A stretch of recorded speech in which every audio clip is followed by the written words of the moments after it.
Parfrey do you forth? The reflection. Mia had never liked mirrors. Something about them unsettled her, the way they held on to reflections, even after she had walked away, the way they seemed to watch her when she wasn't looking. So when she moved into her new apartment and found an old antique mirror bolted to the bedroom wall, she considered covering it up, maybe even taking it down.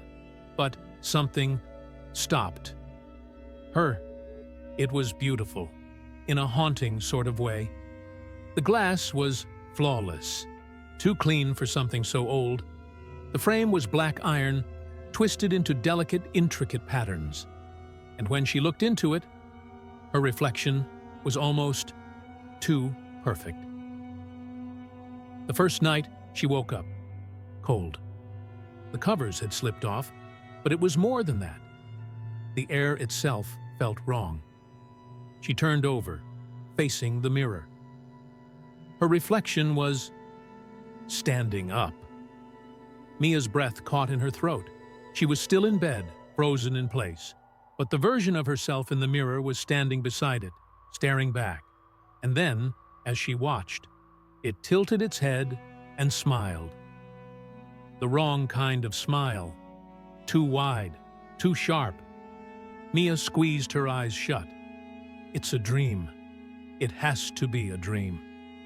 When she forced herself to look again, her reflection was normal.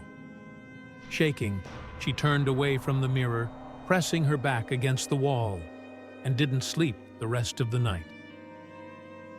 The next morning, she convinced herself she had imagined it.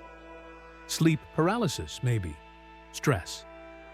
But then things started to change. Her reflection seemed quitots off. A second too slow sometimes. A fraction of a movement behind her. And then, one evening, as she brushed her hair, she saw it. A mime, bruised hand on her reflection's neck. She gasped, touching her own throat. But there was nothing there. She leaned closer. The bruise in the mirror darkened. Her reflection smiled and whispered, "Almost ready." Mia staggered back, her heart pounding.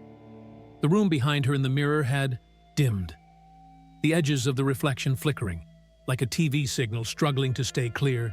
And then, her reflection moved toward the glass. Not a normal reflection, not a normal movement. It pressed both hands against the mirror and started knocking. A slow, rhythmic tap, tap, tap against the inside of the glass. Mia couldn't breathe. Then came the whisper, so close it felt like it was in her own ear. "Let me out." Mia didn't sleep that night. She covered the mirror with a sheet, shoved furniture in front of it, but no matter what she did, she could still hear the knocking. By morning, she had made a decision. The mirror had to go. She grabbed a hammer and yanked the sheet down, and froze. The mirror was empty, no reflection. Nothing. Just a black void stretching beyond the glass. She backed away, her pulse racing. Then, movement. A pale hand emerged from the darkness inside the mirror. Then another. Then a face. Her face. Only it wasn't hers. It was grinning. The hands pressed against the inside of the glass. Then, the mirror cracked. A single splinter ran through the reflection, and Mia heard her own voice whisper, "Almost there." The next day, Mia's landlord found the apartment empty. The only thing left was the mirror, still bolted to the wall. The glass was perfect, no cracks, no damage, and when the landlord glanced at it, Mia was still inside, smiling, waiting. Would you look in the mirror? Don't forget to like, comment, and follow for more terrifying tales. What's the scariest thing you've ever seen in a reflection? Tell me below. Boo!